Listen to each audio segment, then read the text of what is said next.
All right. Good evening, everyone. Dave Wilson of the Ringer Hire Show. Hey, it's good to be back. It's been about 2 weeks, and we got Jason Risoli and Eric Campbell on tonight. How's everybody doing, guys? Hey, Doing Dave. great. Hey, Eric. Doing good. We got a Ready to great go. show tonight. We have a great show. We're going to talk about employee engagement techniques and performance management, and we'll be right back after this.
All right, guys. The goal of tonight is be on the lookout for Kenny. We are. There we go. And by the way, Dave, love the new background. I love it. Thank you. Yeah, they come up with some pretty cool things. And the logo was designed by another person on Fever App. It took me a while. You know, what's nice about the guys over there is like you don't know who you're going to get. You look at all their work. You look at all the reviews. It's kind of nice because you can see what they do. They're the most polite people you ever want to work with, you know, and you try to get your vision in them and it works, Absolutely. You know, and, you know, we can do a whole podcast on them supporting, businesses and they're used. I don't know, Eric, I don't want to get into that topic, but they're used for talent acquisition, but there's not that much besides talent acquisition within the HR realm. Yeah, I think that folks on Fever and some of those other niche gig type of websites, on there. I can do a whole podcast, Dave. We got James on the show. James also, guys, you need to connect with him. He does a lot of great podcasts, a lot of great subjects. We've known each other for a while. Yeah, he's done really well. All right. Tonight's show, I got the first question. I'm just going to say it right out. Jason, what the hell do employees want? If you had to name top three things, what do you think is the top three things that they want? What do women want? And I don't want to alienate half the population that watches this, but it's like everyone's different, right? And I said it before. What do they want? It could be some want money, some want hours, some want type of work, some want career growth opportunities, some want recognition. They're all different. They're all people come in all shapes and sizes with all different types of demands, and there is no one size fits all. Eric, in your industry, I mean, I know you say you handle like with HVAC and all that. What do you see like in a field of that, like that? The having the schooling and everything that they have. What do you see in that? Well, I mean, in people are looking for money, right? They're looking for money. They're looking for benefits. They're looking for more so now they're looking for careers, right? They're not looking for just a job. And it's funny that you brought up this topic because just yesterday, if you go onto a company's Indeed profile on there, that company page, there's an actual award system now that shows you the top 20 companies that have the best work well-being, because that's a score now, is a work well-being. And I was looking at some of these things, and you bring up this this topic. It's like one of them is how meaningful people find their work, how fair people feel they're paid, how encouraged people feel they are, how accomplished people feel. Just there's 15 different metrics that anybody that's worked for the company or currently works for a company can go in and do this. And I was looking at the top 20, and I said, we're not on there. I said, how do we get on there? Because I was looking at it, I was like, there was a truck stop company is number one. is absolutely number one. And I was like, Really? I've been to those truck stops. No one looks happy working there, yet their scores are incredible. Not even the customers looked happy. And I was just like, I was like, Love this it. is crazy. But it shows you what People at are. Buckley's always look happy from whenever I went, but they're not. But they don't allow trucks, so I don't know. The trucks, yeah. We used to go there. That's when we used to drink all night, and then you always went to the truck stop for those great eggs and potatoes and bacon. That was really good. Craig says most want work-life balance first, and to that, Craig, do you feel, guys, that when he says that right there, I always felt that since COVID, we didn't know what that word meant. That's just me, because I never heard it before COVID of work-life balance. Like, what the hell is that? Because today I was reading this thing on Gen Zs, right? They were complaining because they have to work 9 to 5. They have to get up at 7 in the morning, and they have no time for friends. They have no time for family. They have no time to do anything after work. Everybody's tired. And I'm like, my God, I wish I could only work 8 hours sometimes back in the day. It was always 15 hours a day, 10. Yeah. And I mean, I don't know if I agree so much with that as a majority, but it's definitely a bigger factor, in my opinion, over the past years. Again, as dual income earners and the demands of having, raising children and the activities that the children are in, and demand on how fast-paced life is nowadays. There's one commonality I always think. Right. People want happiness.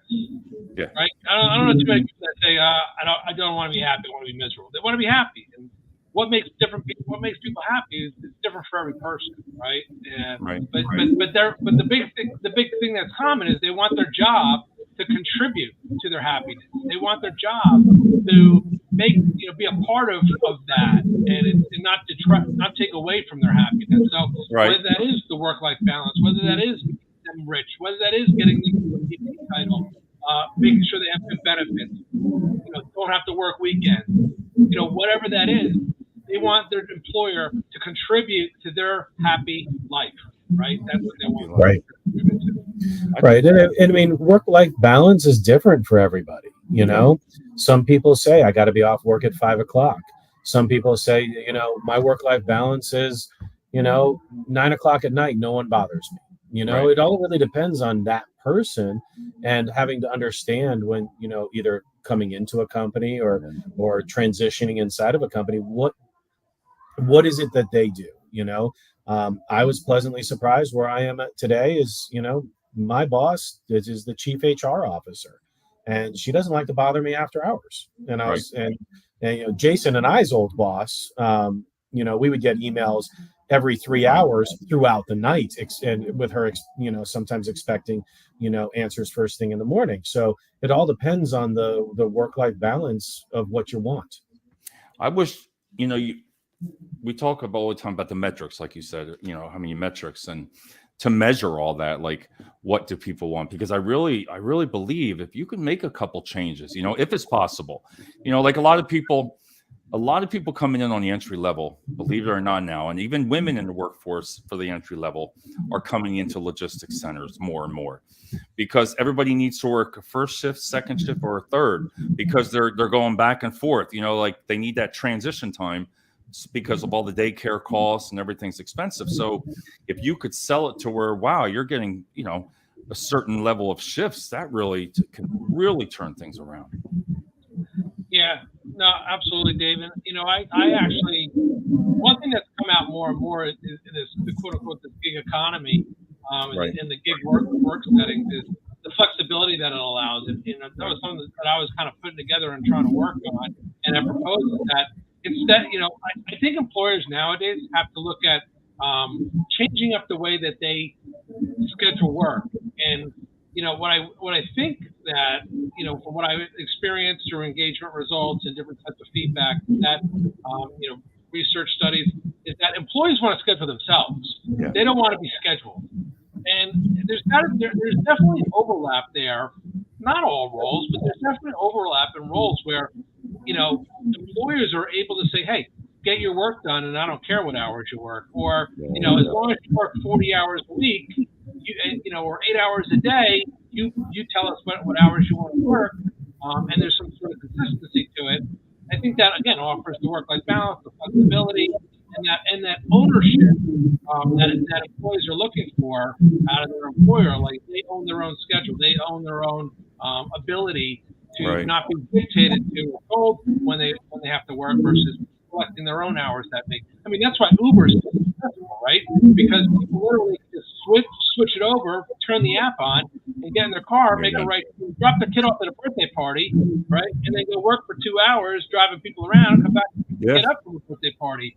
I mean, that's the flexibility that Uber allows, the flexibility that people want, and that's what those are some of those things that employers need to learn how to do is to capitalize on that, and they'll be able to hire more people, retain more people, and have a higher level of engagement from those that are with them. From that, Eric, that's got to be tough. I mean, even in your field there, because yours is like a 7-day week. There's always something with HVAC going on. I can imagine the way things are, even just like you handle the commercial.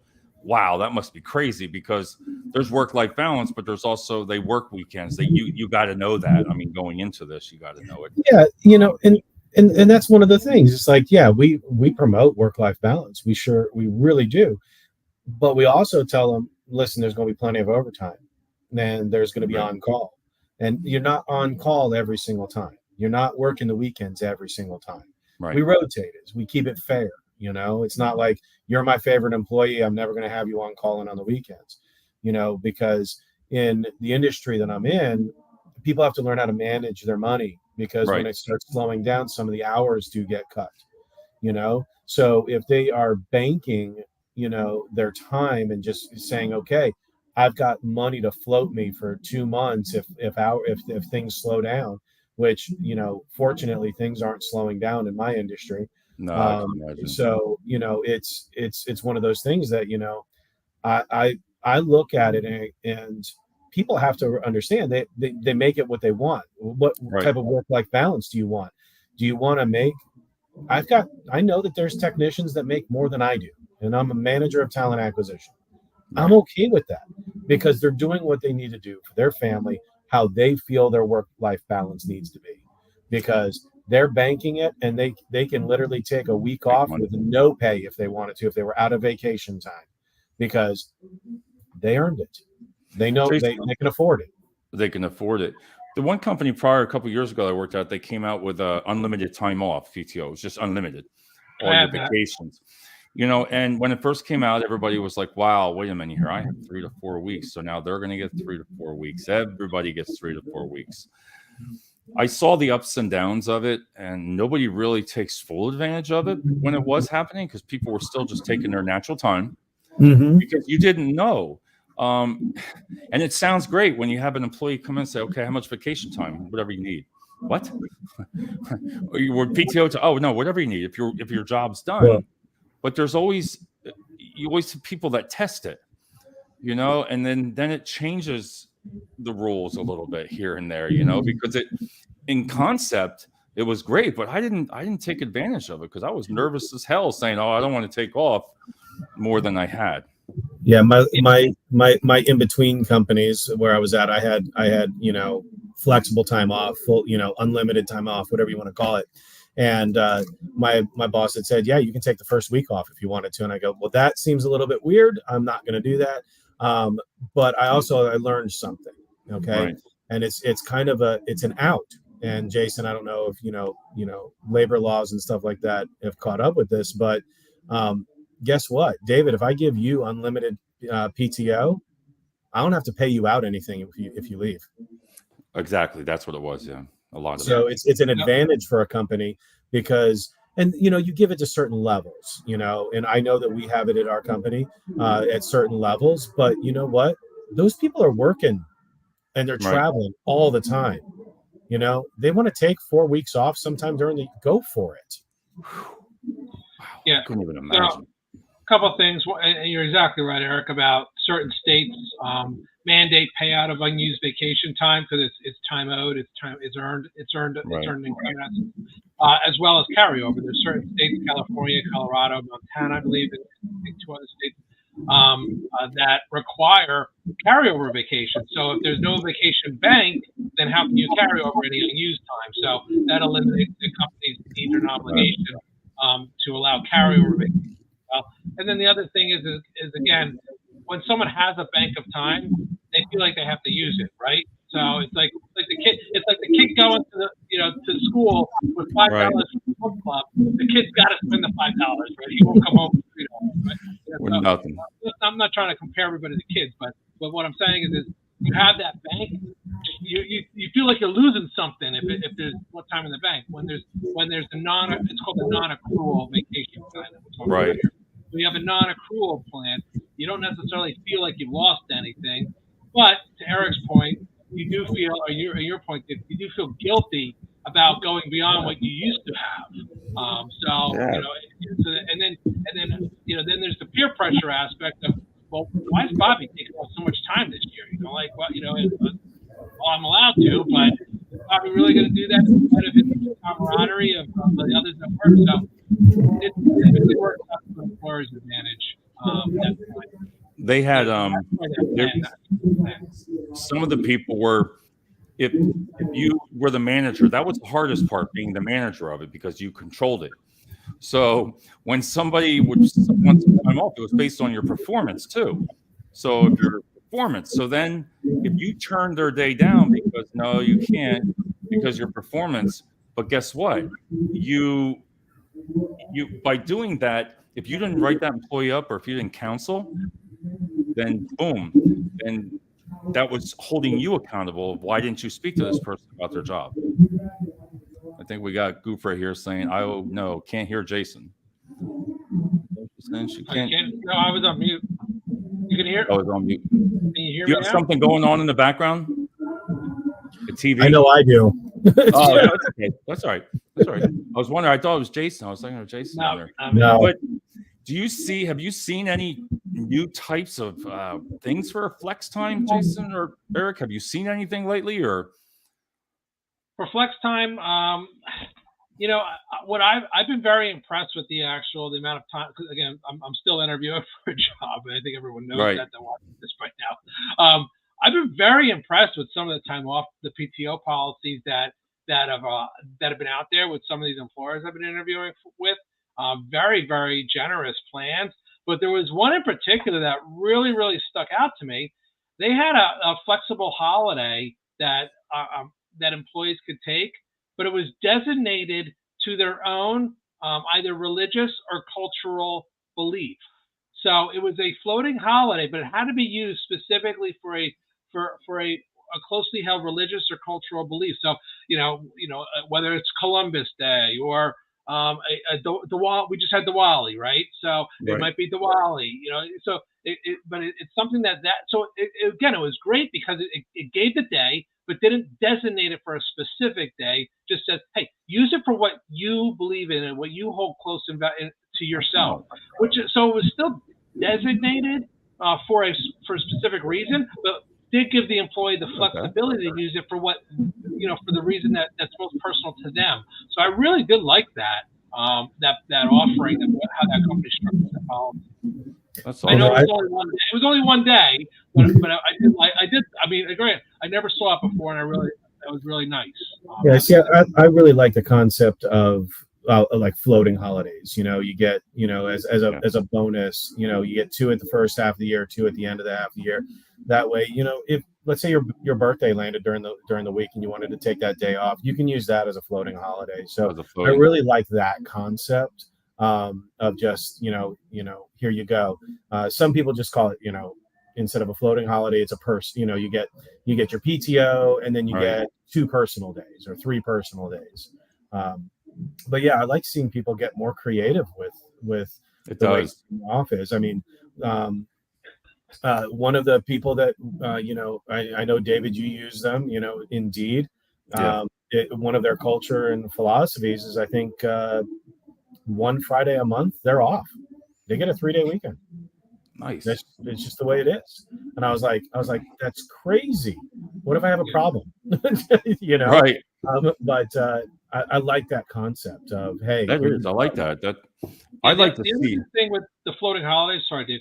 The other thing was about the floating holidays. Again, I like it too, Eric, because instead of saying, oh, you have 10 holidays a year, or there's 6 holidays designated and then 4 floaters, is that business still operates, right? If the business has 10 holidays, well, those 4 extra days, guess what? The business is really not operating. They've lost 4 days of productivity. Whereas if you do floating holidays, it's spread out amongst your employee population. The business is still generating money for those days because not everybody's off. It's spread out. So, the business has an opportunity to continue to make more, to drive revenue, especially in jobs, again, where there's frontline service and people collecting money, right? That concept of the floating holidays, I think, works very well rather than more designated holidays. So I agree with Eric 100% on that. And it's got to be hard too, especially with family members. I still take it.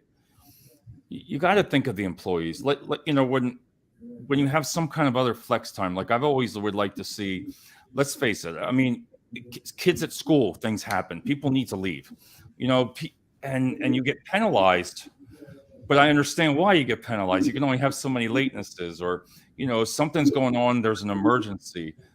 They lateness and call-offs are different, but I wish there was something that you could use more of that, like an 8-hour time frame, like even like you said with the holidays, but you could gear it towards what you want. If you have to leave 2 hours early, you're not going to be in trouble because you're going to pick up your family member. But when you have a group of 500 people, I get it. You got to have some kind of rules. Agreed, but there's also I think there's a bigger demand nowadays for flexibility, right? For human compassion, because it goes a lot. I mean, granted, if someone is what's the word I'm looking for? I'm trying not to use any kind of profanity. Right. Of course, like if someone's doing wrong, right, and taking advantage of a policy, of course they got to be addressed.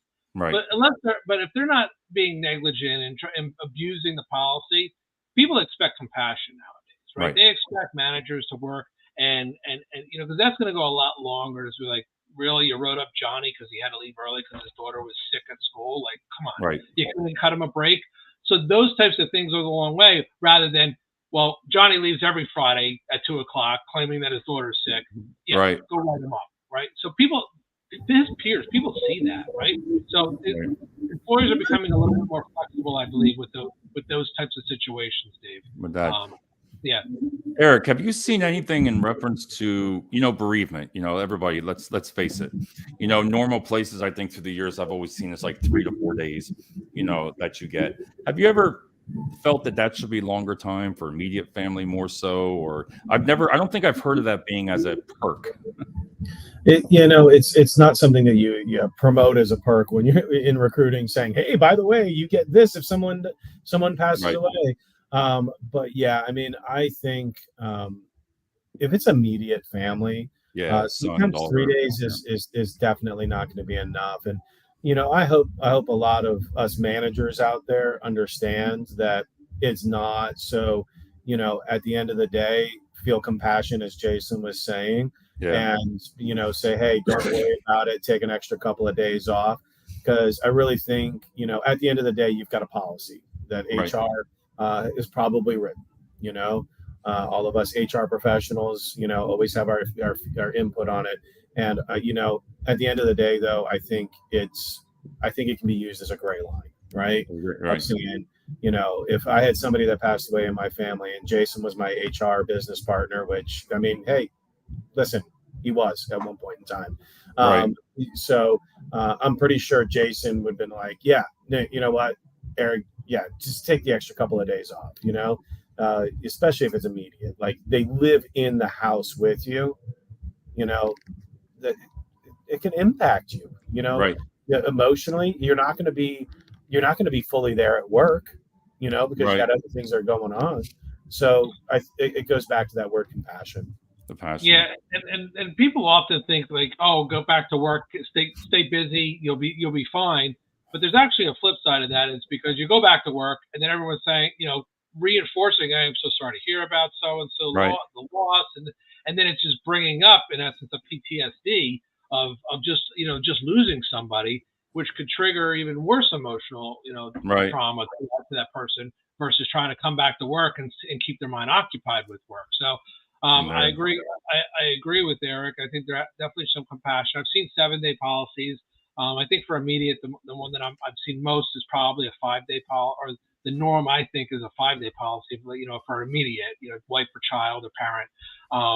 But again, the most I've seen. Now, one thing I do know is that I've known some companies that are out there that actually allow for sabbaticals, Right. For employees. So not a disability leave, not for care of another through a FMLA type, but just a flat out, you could take, once you've been there for 2 years or 3 years, you could take a 6-month sabbatical. Just, hey, I'm going to have to take off for 6 months. I want to travel the world, and it's unpaid. It's not paid. That. Wow. But that would be nice. That's a cool policy too. So again, I'm not saying someone uses it because of the death of an immediate family member, but should they have a need, so Eric and I, again, with a previous employer we had that we worked together, there was a lot of employees that were from other countries, specifically the Middle East, and they had to actually go back for months and months at a time in order to take care of the estate. It was a months-long process, and our employer didn't offer a sabbatical. I mean, they offered a limited sabbatical, 60-day max, but they needed more. I've never heard of that word right off the top of my head. Well, yeah, there was personal leave you could take, but again, these employees needed more than that 60 days. They needed truly a 3 to 6 month sabbatical where they can go unpaid with the opportunity to come back, with a job guarantee to come back into their role, because they couldn't. They had a death, an immediate death. Usually it was their parents that were still in Afghanistan or somewhere in the Middle East that passed away, and it literally took months and months to get the estate recovered. Determined to sell the property, and things don't work as expeditiously as our probate courts do in the United States and other countries. I'm sure you understand that. But yeah, they had so that was needed, and that's another policy I think that employers could use for situations like if someone did have a traumatic, a death that was very traumatizing to them. That if they offered a sabbatical, they could take more time if needed.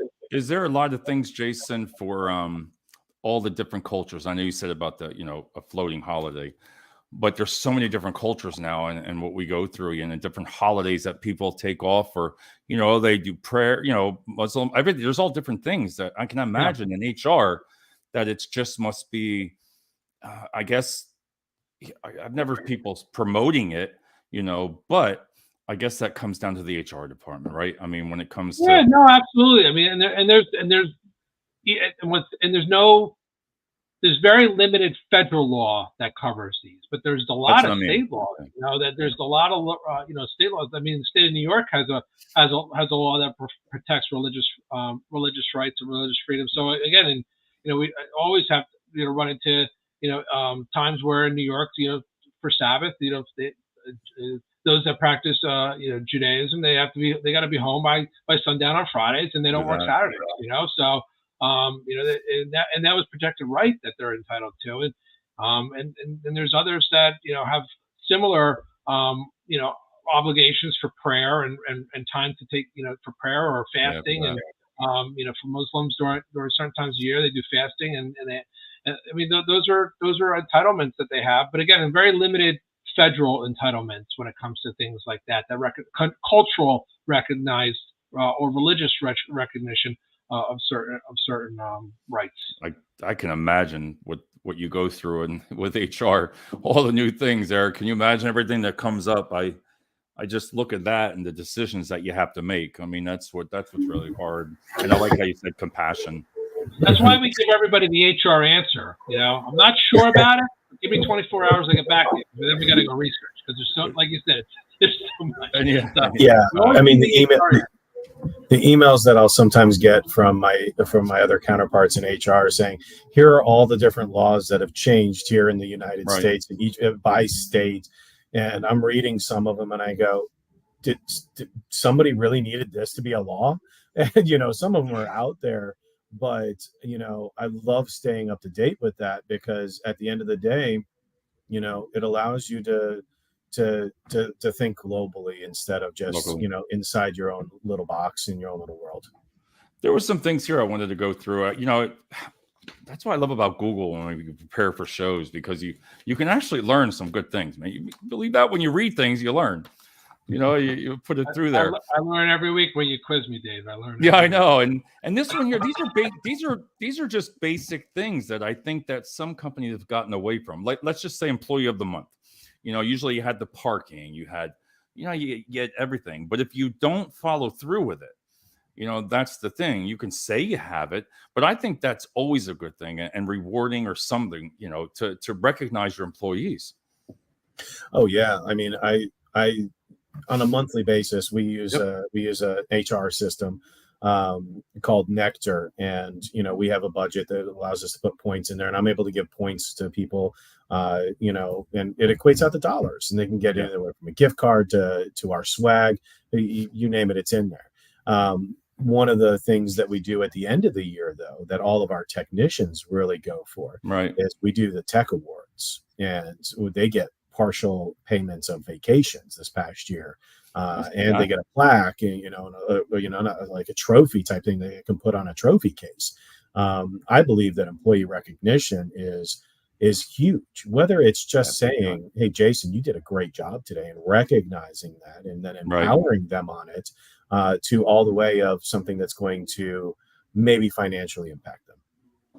Right. And I can imagine that even that, like you said, you don't see the plaques. We used to give in the paper industry, we always gave out plaques. They always did, because I just think that's something nice, man. You're holding that up there and you get your picture. And with social media nowadays, I think that just falls into your company culture, of showing them what you do for employees. Yeah. The traveling trophies are always nice ones also. Those are the, where you can, pin one department against another, or one area, one warehouse against another warehouse, because it's the team awards as well. So recognition isn't always, it's more than just individual recognition. The team recognition goes quite a long way as well. Long way. Before I lose my thought here on the one subject I wanted to talk about real quick was 401ks as a perk. If you take the younger generation now, like me, I like a 401k because I understand it, man. But in today's world, and even on the entry level side and middle management, a lot of people don't even ask about that. They don't even, that's just my opinion. I mean, and that's a big thing. I try to explain to them. I mean, listen, you're getting money. They're matching. You're earning money. But do you feel that's a perk? You would not believe the amount of people that don't even just take the minimum match, right? Invest $100, the company matches that $100.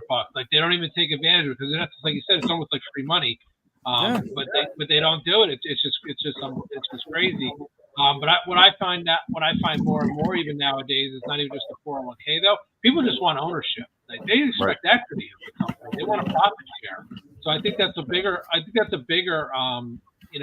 bigger demand, or a bigger coming up in the future, is that they want some sort of profit sharing plan where, the company's making money, I want to make money as well. I mean, it used to be the stock options or the stock ownership plan. They invest in some stock, and then, but they want, people want equity nowadays. Do you get a lot of people, Eric, in your field there asking about that at all, or not?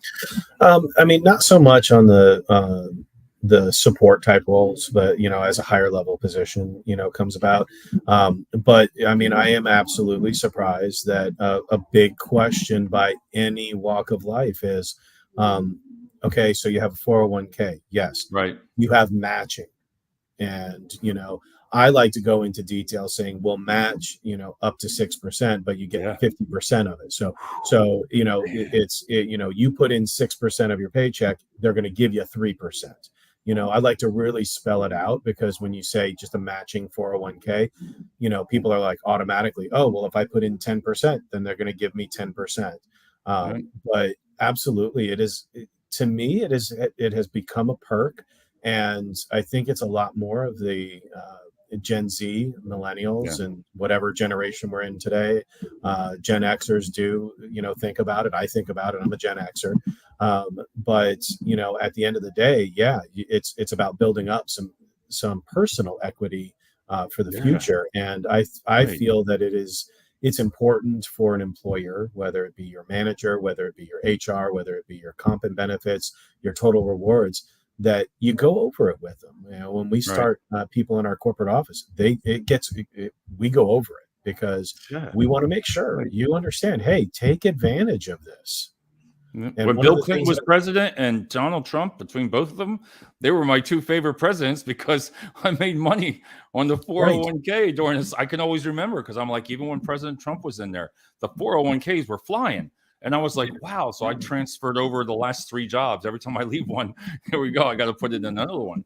But I say it like that. But I would highly suggest not, it's even more specific. And I know I'm not a tax advisor or a financial advisor at all, but, go with the Roth IRA. If your company does not have a 401k, because there's a lot of employers that don't even offer it, right? Right.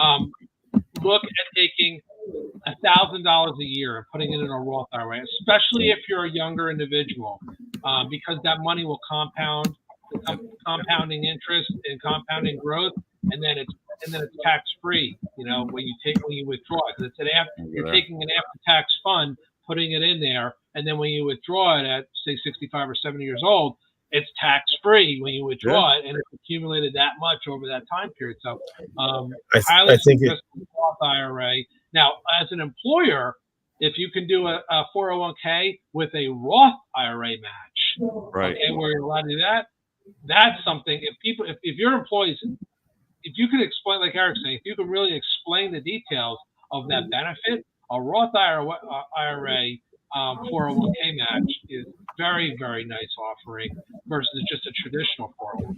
Right. That makes sense. So like we do the 401k match, but inside of the 401k, we do have the option for a Roth IRA.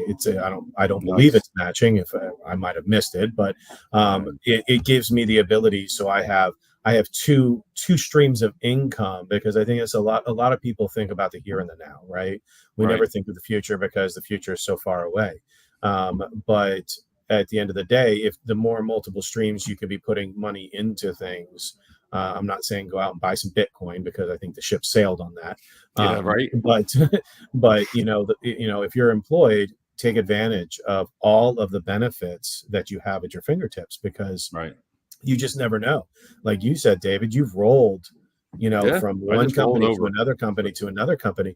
It pays off in the long run. And if you want to start playing, the stock market inside of your 401k, I knew somebody that they changed their 401k of where it was going every single month. Yeah. He even got down to sometimes every single week he would change it. But you know what?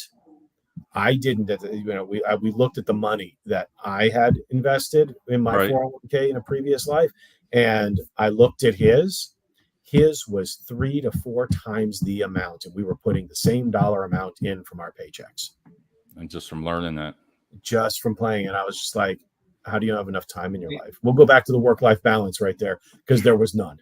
Because that's all he did: worked, and then he played 401k game. Played 401k. He was in the wrong. Who's obviously in the wrong profession. He should have been a trader. Absolutely. He should have been a day trader. I think that comes down to where I think you really need to have people come in and explain the 401ks to the people. I always tell people about it. I just say, I talk about it simply, but I think to educate your employees on it would be ideal if they really sat down and like Jason, you showed how, if you show them by putting in this much by direct deposit, coming out of your paycheck, you don't see it.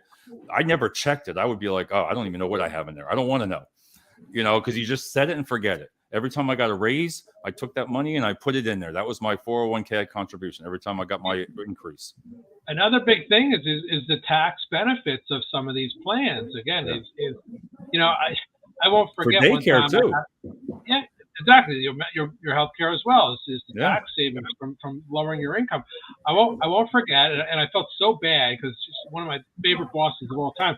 I got an increase one year. I don't know. I think it was tied to a promotion or something. I'm not sure if it was tied to a promotion, but I got a wage increase. Right. It was not. I ended up getting $50 more a month. But it was like several $1,000 increase a year, but I only got $50 more a month because it hit me up to the next tax bracket. Because I was in the next tax bracket, it ate away all the money I was getting. So it's like, what the heck? So I had to move my money around. I had to, finagle with putting some more money in my 401k and to drop me back into that lower tax bracket, and then it gave me a little money. So again, to be able to understand some of these things, you it definitely helps with understanding Right. these things. That's what how your money's taxed, how you have to use a 401k like you said, how to lower your income through tax benefits such as healthcare or an FSA. Even with the medical, you can do that also on there. You can take a certain amount of money a year tax free.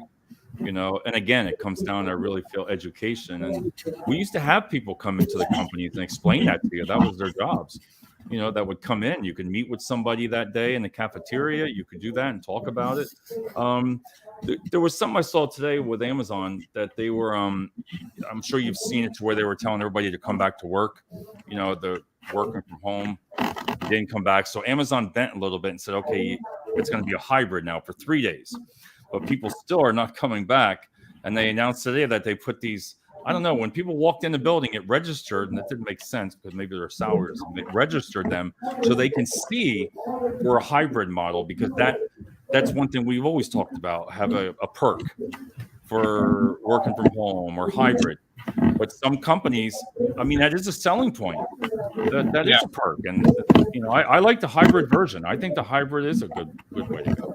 That's me. Well, it's a middle ground, right, Dave? So, the companies, there's a reason why they don't want totally remote.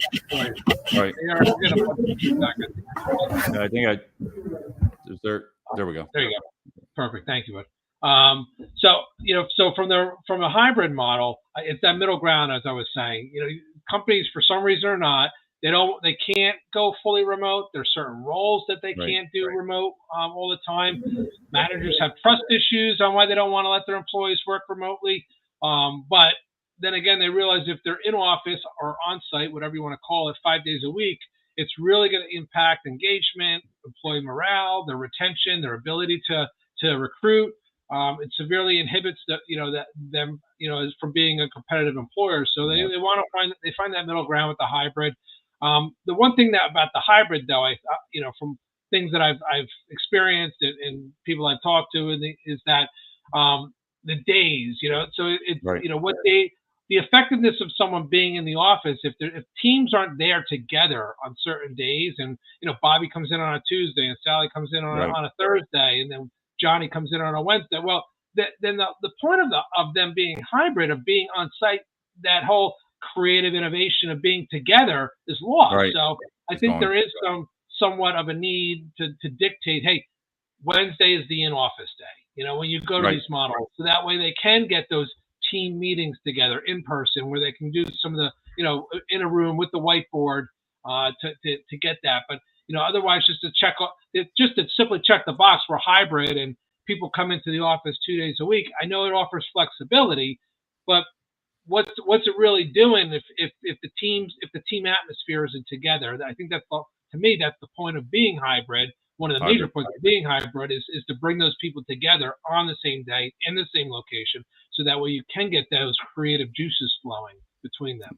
And that makes total sense. What you're saying about this that's something I had to change in some of the culture where I'm at, is that people were taking, I'm going to be remote on this day. Oh, I'm going to be remote on this day. Oh, and it just changed every single week. Like, oh, I want to be remote on this day because, I'm going to do an early dinner or something like that. We actually went to a model where Wednesday, I break up the week now. So I don't allow anybody to be remote on a Monday or on a Friday, because visibility just tells leadership in any company they're taking a 3-day weekend. But Wednesdays we're remote. We're remote because it breaks up the week. But every other day of the week we're in the office. At least half of my team is in the office, because I have another half of my team across the country. But at the end of the day, it breaks up the week, and the camaraderie, like you're saying, is there because we can feed off of each other. Right. And that's what's nice about it. And then we all are like on a Tuesday, we're like, hey, see you on Thursday, and it's just really great. It just I like works. that middle. It works. Yeah. Mike James, gentlemen, thanks for your professional guidance. Love it. He's talking about Jason. He's definitely talking about Jason. Oh, I know, right? Jason always has it. I'm over the brown suit today. Yeah, I can't. Is that brown? I can't. Yeah, it looks green. The colors are always like maybe it is green. I'm half colorblind actually. So my wife tells me I am. So I know I'm wearing a partly blue Jason, it's tie. a pink suit. Yeah, Jason, it's a pink suit. Why are you wearing a pink suit? Yeah, right. Wearing the pink. Oh my God. A couple more things I have here. And again, I never get through my, oh my God, 30 pages. About Jason, this is your thing you like to always talk about the mentorship programs. I believe that they should have more of that. I like that word. I really do. I like that word mentorship, because some people, even if you can't teach them ever, like if they're in one job and they haven't been promoted, but you can always just teach that person. When in the paper industry, we always learn the job ahead. We were always learning ahead because you wanted to make sure you were covered. But I love that word, mentorship. Yeah, exactly. I mean, everyone would say that there's some of the best mentors in life were their basketball coach or something like that, because it wasn't about them teaching them how to do a free throw. It was the guidance that they provided them, and the opportunity that they gave them to show them how, the how about it, from a mentorship perspective. And by the way, you can get mentors anyway in life. You don't have to be given a mentor. You can go find a mentor, right? You can reach out to people on LinkedIn, and it's not about being assigned to somebody. A mentorship could be simply asking someone a question and then getting an answer, on various topics to various people, because those answers are part of your growth, right? It's little bits and pieces of your knowledge. I mean, today I learned something. It was mind blowing on how to determine what a percentage is, based off a whole number, and what number that it was. Like, it was mind blowing, but so that just that one little learning is still mentoring. But getting back to the other point though is, having a mentor or having mentorship in your life is empowering. It's ongoing learning. It's an ability to seek support or receive support without it being so defined. All right, without it being so dictated. It's free flowing, which people want, and I think and then it builds when you do have someone that you work with, it builds a friendship, right? It builds, and it's almost like a give back, right? It's like a pay it forward give back. Like, I mentored somebody, that person then again wants to mentor somebody else. They want to continue that on. And then there is defined mentorship. There is. So, I want to bring up 360 feedbacks, right? So 360 feedback is when you get feedback from your boss, from your business partners. Okay. You copied off. That was my next thing. I didn't understand a lot of that. I know. I got. So I knew where you're going.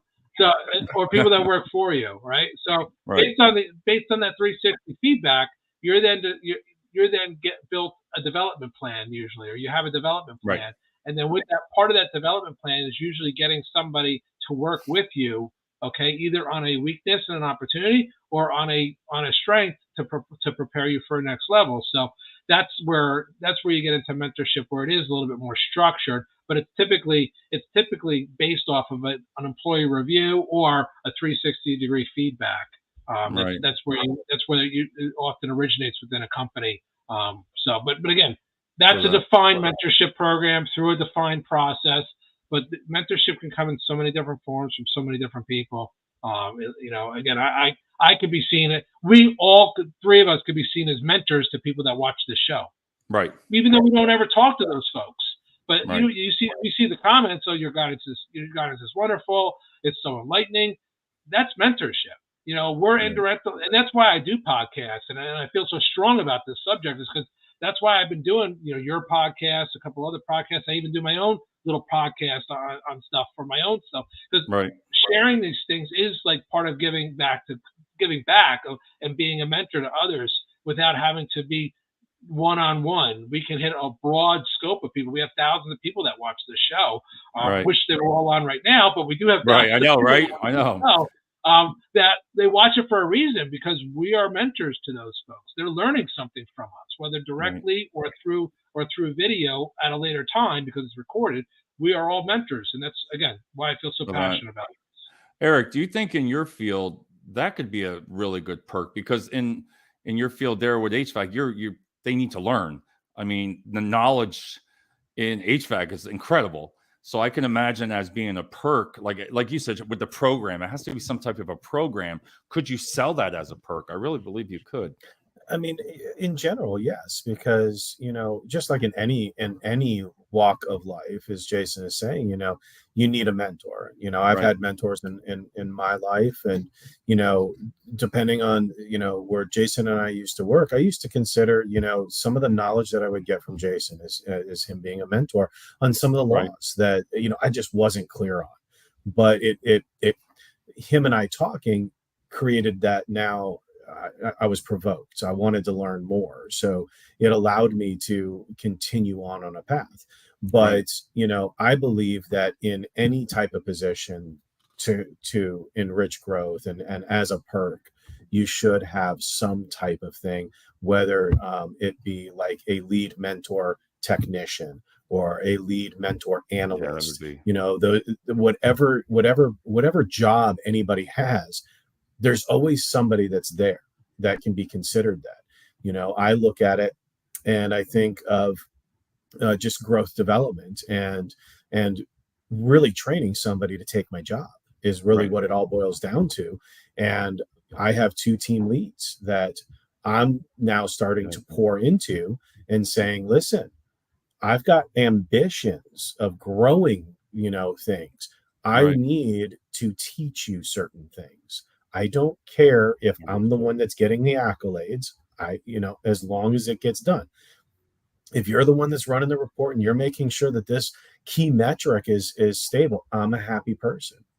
It's all about empowering somebody, and I want to develop them because, I've read a lot of John Maxwell books. I think we all have. I think really good books. I mean, I love listening to his Minute with Maxwell. That he's done. But you can't be afraid to mentor somebody. You're only successful as the people that you surround yourself with. I don't need to know everything in talent acquisition, but if I surround myself with leaders that can fill the gap, I'm going to be more successful. They're going to be more successful. And you know what they always say, that rising tide raises all ships. All right, I like that. Jason, one more thing. Mentorship's instinctual, guys, right? I mean, it's human. It's not even human nature. It's just nature. I mean, go watch Animal Kingdom, right? The mother that just gave birth to the newborn animal is teaching them how to stand up, right? That's mentorship.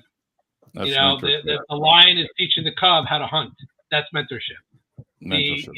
So the bear is teaching the cub how to get the salmon out of the river. That's mentorship. That's it's instinctual, right? The big brother is teaching the younger brother how to throw a football. That's mentorship, right? That's not a coach. That's mentorship. So mentorship is instinctual. It's within us. So it's just the atmosphere of how it's come about and the environment that it's being used in. But it's instinctual and human nature to want a mentor, to want somebody to go through life with you, on certain aspects. So. And it's funny that you brought up this topic, Dave, is because through LinkedIn, sometimes certain people, I don't know how I got selected, but it was to contribute to an article that they're writing, that they kind of wrote, and then they said, "Here, add your feedback to this, so that you can, And the very first one was all about mentors and mentors and mentees. Of what you should do. And I had an absolute field day with that one. I was just like, I'm commenting on every single one. I wanted to write 3 or 4 comments on some of them. But it was just, I mean, I love that, everybody recognizes that, you need that type of relationship in your life. It's not about you thinking, well, I'm just not good enough. It's about, I want to get better. Yeah. Cause it's free. I always say it's free, boy, even at work, man. If I want to learn something, I'm going to ask. I'm gonna be like, hey, what do you do there? How do you do this? And it's people like to teach people. My closing point on mentorship, though, it can be a double-edged sword, because a good mentor is great. A bad mentor is disastrous. because Right. what I mean by it is, I could I could teach someone how to throw that football the right way as a good mentor. Right. But if I'm a bad mentor and I don't teach them how to throw the football the right way, I completely destroyed that person's opportunities, right? Yeah. So same I guess thing when you look at same thing in the I agree. workplace. You can teach somebody how to do something the right way or the right habits. If I'm teaching them the wrong habits, it could lead to them getting terminated, right? Terminated. Because they're all a mentorship is awesome. Having a good mentor versus a poor mentor, who to Right. put in that lead mentor tech position, who to put in those mentorship leadership types of positions is very, very important. Because Absolutely. again, it's not just about at that point, it's no longer the individual. Right. It's the contribution that they're making to others at that point. So that's where, again, build your character too. I love it. One more thing I talked about is, which I noticed some companies are doing, and we did a few of them, is the volunteering. I like how companies allow, like when I was with Staffmart, they allowed 8 hours. You were allowed to volunteer anywhere of your choice for 8 hours a year. And I just thought that was pretty cool. And a bunch of us would go to certain places. We would help at the food banks and stuff like that, packing lunches. And I just think that's a kind of a perk to me, because it's a day out of work and a day of being with your team and everything like that. Does jury duty count as that? No. Yeah, right. Oh my God, jury duty on top of that, right? Yeah, volunteer, right? But, yeah, I'm volunteering. I'm doing my civic duty for your civic duty. No, I think it's a great concept. Yeah. I've seen that before as well, Dave. And again, it's one of those things that I reference them as employers of choice, right? Those are things that employers of choice do. They have policies and progressive policies and benefits packages that allow that they're able to pride themselves on and market themselves in a way that draw in candidates. Because again, you can't just say we have the best wages, or we have the best health benefits, or we don't work Fridays. Because to some people it's, hey, I get 8 hours a year to volunteer and do what I love. So it's a mix. It's not having the best of everything, but it's having different things that in that variety that to make a total rewards package. That's why they call it total rewards now, right? Right. Yeah, I know. Total rewards package that they offer that makes them such an employer of choice for why candidates want to be there. The whole, going back to how we started this podcast today, no one size fits all, right? It's that variety of the offering that makes them that awesome. And yes, I've seen that, and it's a great policy that should be included. That actually should be included on all companies' benefits packages, in my opinion. Yeah, we were just literally talking about it yesterday, about what's a charity that we can work with next year that we can go do something with. And I'm thinking, when I was growing up and when my wife was growing up, you had your church groups, or whatever, youth groups or whatever, that would all come together and do Habitat for Humanity, and they'd go build a house. Yeah, that's what we did. That's what we're at. So doing something like that is really giving back to the community. I mean, I think it's somebody that Jason, you and I have, I worked with just a little bit. You probably worked with a lot at our previous company. He is doing, I think it's like school buses for underprivileged areas, and doing that program. You know who I'm talking about, right, Jason? Yeah. And a lot of our former colleagues are working there now. Yeah, the company does for a lot of disabled children. That's awesome. I'll say for disabled, and again, you go again, a whole nother show. But when you go to engagement's driven a lot within a company, right? Partly because of good benefits. Again, I always bring up this Maslow's hierarchy of needs, right? So you have your basic physiological needs, and I tie them to safety, right? So, is the workplace safe? Then you get into your next level of needs, which tie into your comp, your benefits package. Am I being taken care of? And then you get into this esteem and belonging area within the Maslow's hierarchy of needs. and that's where it gets into this mission. Where the individual feels like they fit in the company. Right. And what my point is, and I know sometimes my points run on, but believe me, I always have a reason why. It gets to the mission, the vision, and the values of that company, and that's exactly what Eric's talking about right now. Is that how awesome is it to work for an employer whose mission and vision is so critical from a give back perspective, to fill a gap within society for underprivileged individuals like that are suffering from disabilities, just to provide them school bus transportation. Right. Awesome. Like I want to work for that employer, right? Like that's, versus being able to get good benefits from, and again, I don't want to knock it because I know people that work in this industry working for a company that sells liquor or beer. Right. What are they contributing? I don't, I'm selling beer and liquor to society versus a company that I'm working for them and they're providing busing underprivileged, disabled children. It's like, I know if I had to go and pick it out of a hat with equal benefits and equal wages, which one I'd be picking, right? Because that's the mission, the vision, and the values of where I would want to work. So again, it's very, very. There's definitely a tie there. It's pride too. You're proud to be with the company and represent them. Like I said earlier in the podcast, feeling good about life. What makes you happy, and how does that employer feed into that happiness? Right. So, like every beginning of school year, the company where I work, we choose a lower end school or school in the area, and we do a school drive where we're grabbing pencils and we're doing all that stuff so we can help give back. We did a food can drive. It's now the holiday season.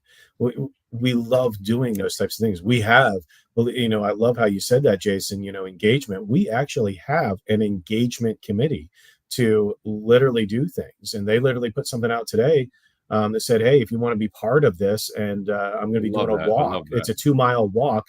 I don't think it benefits anybody, but it's going to be fun, Right. And I got my team to all register, so we're going to all walk together. To me, it's like, hey, it's a team building thing. We're going to walk. We'll probably have something to eat afterwards, and taking a couple hours out of our Saturday night to go do it right there, like on the beach, Satellite Beach, Florida. That's awesome. But I love companies that believe in that. They believe in giving back to the community. They believe in engaging to find out what they want. What should we do? Like every single month, we have like a breakfast at work. We're bringing in food for everybody. Oh, I love that too. That's the best. Food is the best. Right. It brings everybody together, and you get to see people that you may not always see. Right. And that to me, that starts building that unity around everything. And when you have upper leadership that are joining you in that, they're not just going, oh, that's just for the employees. No, they're joining you with it. They're talking with people. It creates that engagement. It creates a much happier workplace. To me, I'm going to be straight up. That is a perk for me, that was a perk. One size, as what Jason's saying, one size doesn't fit all, but that to me was a perk. Not the fact that I get free breakfast every month, but it's the fact that I can have that camaraderie. It doesn't hurt. Trust me. I mean, we had Panera Bread and Chick-fil-A this morning or yesterday morning. So, I'm not going to complain at all, but it's just about what type of culture does that company actually have? Yep. I like how they give you the T-shirts too. You can wear the company T-shirts. I think that's pride. That's why I used to be like the banks. The banks around here, they're everywhere. Our bank, Penn Community Bank, they got their T-shirts on. You see the ladies all the time. They're everywhere. They send them. They send them out. And they have to do events. With some of these volunteer days, these volunteer events, or Habitat for Humanity, or I have one that at one point we were called the Green Team. We were planting trees, and everyone got shirts. We also brought. Hey, guess what? On this, bring your family too if you want. Right. Bring your kids too. We're all going to plant trees today. It's not just for employees, but bring your kids. Let your kids come and they can plant trees as well. So getting tying the employees in, not just through them, but bring their families from a community event, because then you're making it personal, right? Then you're tying the work and the personal together. And that really elevates the effect of the volunteer effort or the volunteer. I love it. All right, guys, man, we made it through some. Didn't get how many sheets of paper did we make through? 2? What's that? Did we make it through 2 sheets of paper? Yeah, 2, and I didn't even touch the performance manager, so I got management. I mean, that we wanted to get to, but we're already at 1 hour and 5 minutes. I'll tell you what, that goes fast, man. Yeah, the Fox 5 doesn't even go that fast. It doesn't. Unfortunately, we were not the Fantastic Four tonight. Kylie was. Yeah, Kylie was out of the weather, and I wish one day. Weather, but... You know what I want for Christmas? 10 followers that comment.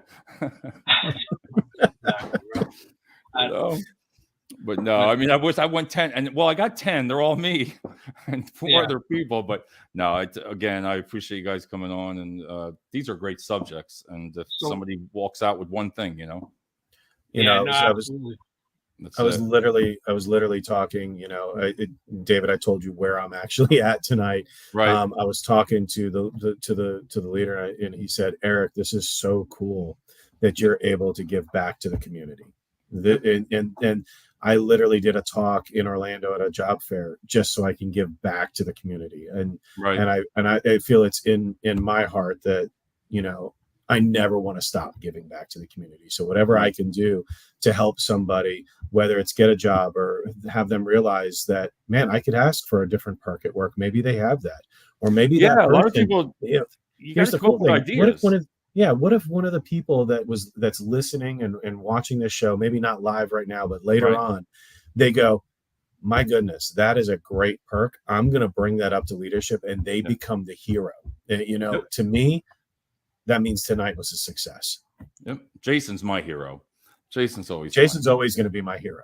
Yeah, I think that happens. I don't know. It just grow into Jason. Everybody likes Jason. They comment Jason, and they like Jason. Because he's always got a tie on. I know. You know how many years I waited to start dressing up again? So I know, right? I went to an all boys Catholic high school, right? I wear a suit and tie every day. Suit and tie. And then when I went into business environment, I never had to wear it anymore. It was like never. And then for the last 10 years, I worked from home. So, granted, we were on camera more and more, but I still was like never had to sit up. And you had the Zoom clothes on. You were very professional up top wearing basketball shorts. Man. Yeah. Your hair's perfect. I don't have any, but your hair is perfect. It's just perfect. It's like you. Now I'm going all out now. Going all out. All right, guys. We'll talk to you soon. We're right after this. Let me just put this video, and thanks everybody for watching tonight, and we'll be back. Thanks. Okay. Thanks everyone. Yep. Happy holidays.